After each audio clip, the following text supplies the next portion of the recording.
दीवानापन episode 70। अब आगे। तभी रिधान ने एक जोरदार पंच उसके मुंह पर मारा और गुस्से के साथ बोला, और अब मैं तेरे घमंड को तोड़ूंगा। इसी के साथ उसने गुस्से के साथ कहा, कम इनसाइड। इसी के साथ दो हट्टे कट्टे आदमी अंदर की तरफ आए। उन आदमियों ने सिर्फ बॉक्सर पहन रखा था। उनके बॉडी पर इसके अलावा कोई कपड़े नहीं थे। उन आदमियों को देखकर जतिन की सकपका गया। रिधान जतिन से दूर होते हुए उन दो आदमियों को घूरते हुए बोला, तुम दोनों को पता है कि तुम दोनों को इसके साथ क्या करना है। ये सुनकर वो दो आदमी जतिन को हवस भरी नजरों से देखकर बोले, यस बॉस। ये देखते ही जतिन ने हकला कर कहा, ये दोनों मुझे मार कर खा जाएंगे। तुम ऐसा नहीं कर सकते मेरे साथ। मैं एक लड़का हूं और तुम मेरा रेप नहीं करवा सकते। देखो प्लीज छोड़ो, ऐसा मत करो। लेकिन रिधान ने उन दोनों आदमियों को इशारा किया। वो दोनों आदमियों ने अपना सर हिलाया और वो दोनों एक एक करके जतिन की तरफ बढ़ गए और इधर जन्नत जो ये सब कुछ देख रही थी वो तो बिल्कुल सदमे में चली गई। अपनी आंखों के सामने इतना भयानक और गंदा नज़ारा देखकर उसे वॉमिटिंग सा फील हुआ। वो तुरंत उससे नजरें फेरते हुए जोर से चिल्लाते हुए बोली, रिधान प्लीज मुझे यहाँ से ले चलिए। मैं मर जाऊंगी अगर मैंने ये सब कुछ देखा तो। इस वक्त जतिन की बहुत ही दर्द भरी चिल्लाने की आवाज गूंज रही थी, जिसे सुनकर कोई भी सकते में आ जाता।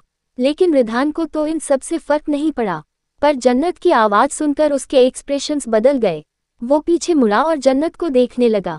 जन्नत अपना चेहरा दूसरी तरफ घुमाकर सिसक सिसक कर रो रही थी। वो उसे घूमते हुए वो उसके पास आया और उसने उसे अपने गोद में उठाते हुए कहा, उसने तुम्हारे साथ जो किया तुम्हें इसे देखना चाहिए। तुम इसे अवॉइड क्यों कर रही हो? जन्नत ने नफरत से कहा, मैं इतना गंदा और भयानक नज़ारा नहीं देख सकती। ये मेरे लिए। ये कहते कहते उसे फिर से वॉमिटिंग सा फील हुआ और उसने अपने मुंह पर हाथ रख लिया। फिर रिधान ये देखकर गहरी मुस्कुराहट के साथ बोला, ये तो अभी शुरुआत हुई है। अभी तो इन तीनों के क्लाइमैक्स में पहुंचना बाकी है। पर क्लाइमैक्स में पहुंचते पहुंचते इस लड़के की मौत हो जाएगी और तुम्हें इसकी मौत अपनी आंखों के सामने देखनी चाहिए।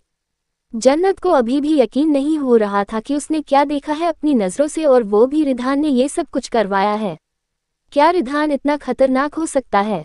जन्नत ने अब कुछ रिएक्ट नहीं किया और बस रिधान के सीने में सिर छुपा लिया। रिधान उसे कुछ पल तक देखता रहा और फिर तिरछी मुस्कुराहट के साथ उसे लेकर वहां से बाहर निकल गया।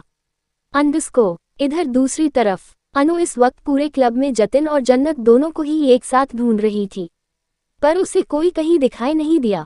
बाकी स्टाफ की लड़कियां भी घर जा चुकी थी।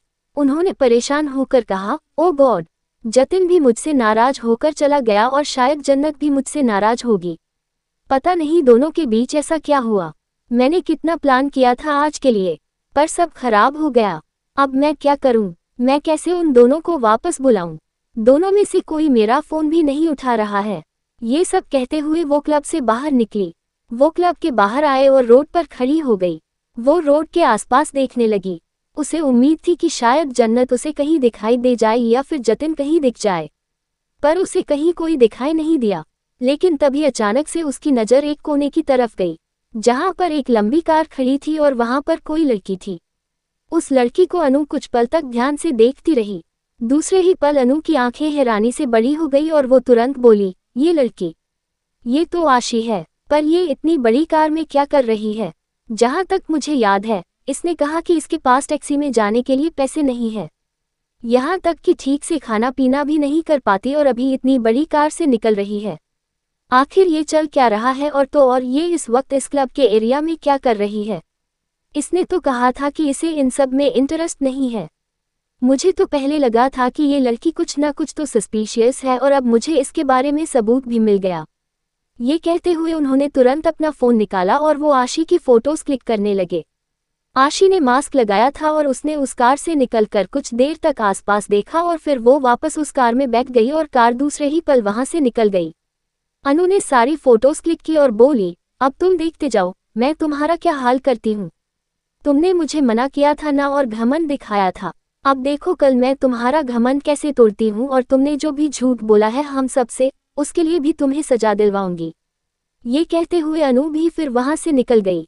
इधर दूसरी तरफ विला के बाहर कार रुकी। रिधान अपने गोद में जन्नत को लेकर अंदर की तरफ बढ़ा।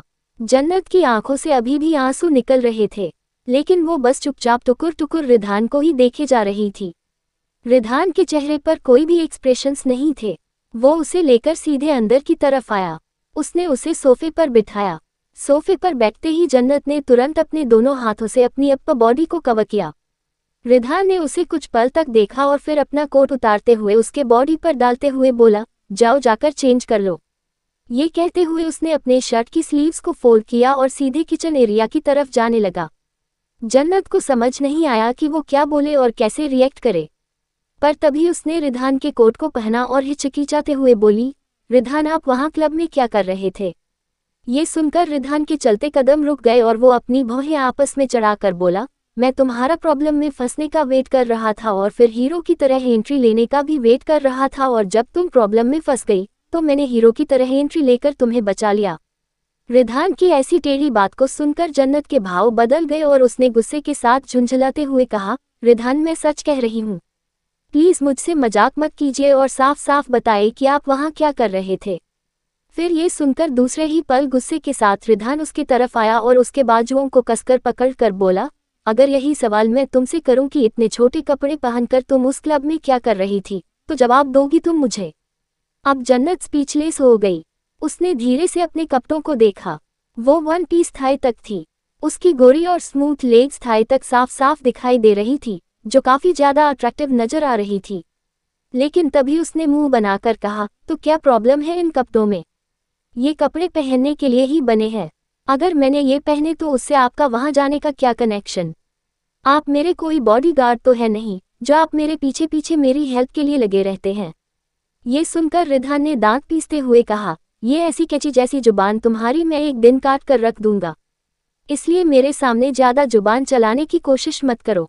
ये सुनते ही जन्नत एक पल के लिए चुप हो गई और वही रिधान ने दांत पीसते हुए आगे कहा, और एक बात कान खोल कर सुन लो, आज के बाद तुमने अगर गलती से भी ऐसे कपड़े पहने तो मैं तुम्हारे कपड़ों के साथ साथ तुम्हें भी आग लगा दूंगा। ये कहकर वो सीधे किचन की तरफ बढ़ गया और वही ये सब कुछ सुनते ही जन्नत शॉक हो गई और शोक होकर बोली, हाउ डेयर यू, आखिर आपकी हिम्मत कैसे हुई मुझसे ऐसी बात करने की, और आप होते कौन हो मेरे छोटे कपड़ों को आग लगाने वाले?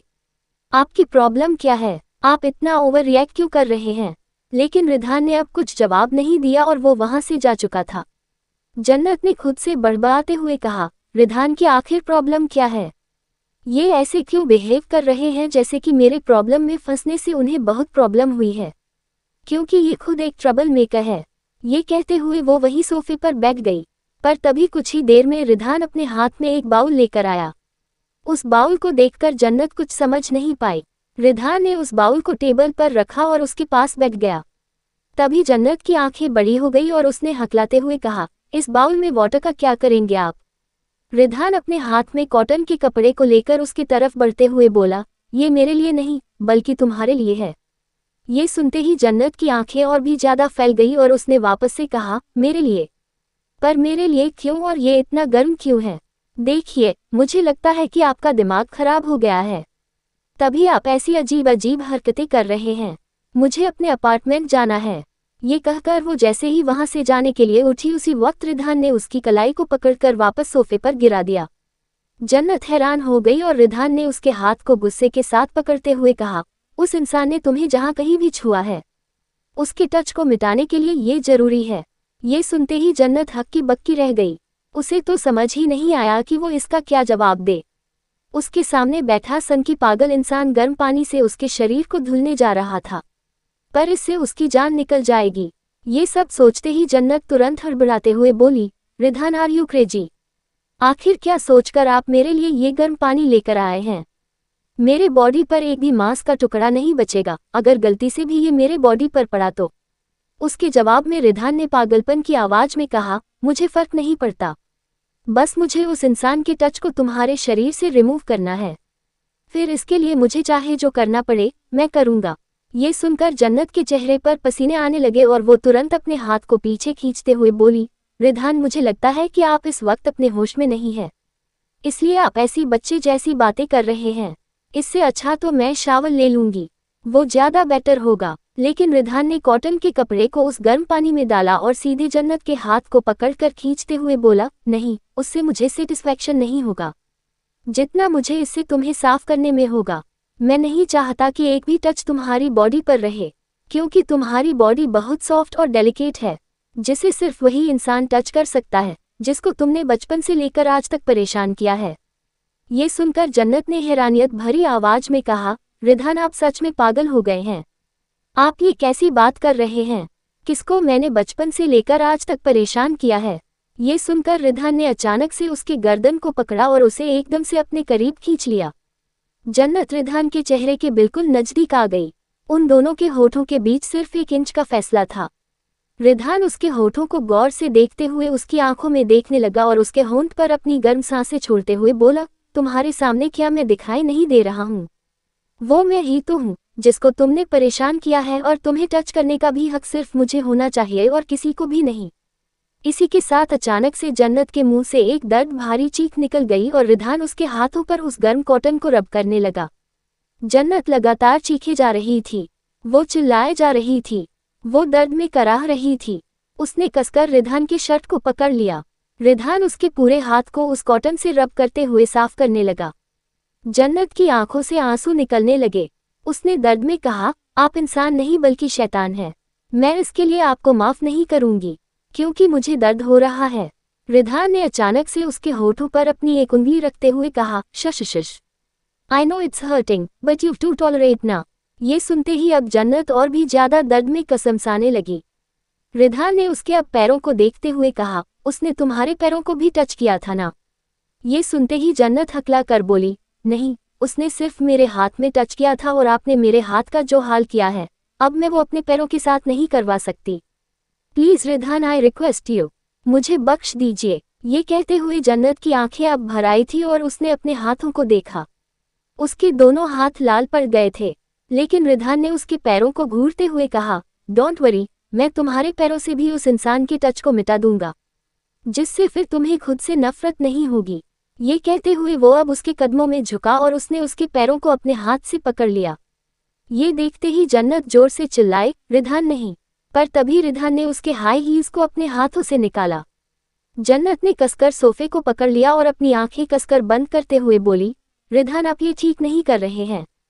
जतिन से ज्यादा तो आप मुझे तकलीफ दे रहे हैं। तभी रिधान ने अपने दांतों को भींचते हुए कहा, मैं तुम्हें तुम्हारी गलती की सजा दे रहा हूँ, जिससे आइंदा से कभी तुम इतने छोटे कपड़े पहनकर ऐसे किसी भी लड़के के साथ डांस ना करो और ना ही वो तुम्हें गलती से टच करे। रिधान के मुंह से ये शब्द सुनते ही जन्नत शॉक हो गई और वो तुरंत अपनी आंखें खोलते हुए बोली, क्या इसका मतलब आप वहां मौजूद थे जब मैं जतिन के साथ डांस कर रही थी? ये सुनते ही रिधान की आंखों में एक खून उतर आया और दूसरे ही पल जन्नत के मुंह से फिर से जोरदार चीख निकल गई। क्या होगा इस दर्द का अंजाम? आगे की स्टोरी अगले एपिसोड में।